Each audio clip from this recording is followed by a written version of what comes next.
धान किणा नहीं जोगाण मंत्री प्रतिक्रिया मिलर मान समस्या समाधान होईछि तांकर किछि दाबी सरकार पूरण करिसेंती आउ किछि दाबी मुख्यमंत्री पाखरे रखा जाइछि एने मुख्यमंत्री निष्पत्ति नेबे मिलर मान कस्टोडियन चार्ज वृद्धि पूरण होईछि मिलिंग चार्ज बढ़ाइबा पई जो दाबी होइथिला ताकू विचार करा जाउछि।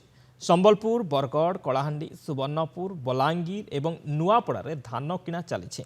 संबलपुर में सर्वाधिक 51,766 मेट्रिक टन, बरगढ़ में 34,305 मेट्रिक टन, कलाहांडी में 2,850 मेट्रिक टन, नुआपड़ा में 438 मेट्रिक टन, बलांगीर में 22 मेट्रिक टन, सुवर्णपुर में 15 मेट्रिक टन धान किणा जाइछि बोली मंत्री कहिसंती। तारीख निर्धारण करेंगे से तार करू से माने धान किणा आरंभ करेंगे। धान किणा पूरा सुरुखुरु चली किसी असुविधा ना। चाषी मैंने बहुत खुशी अच्छा मिलर मानकर सबू दाबी आम पूरण कर देचु।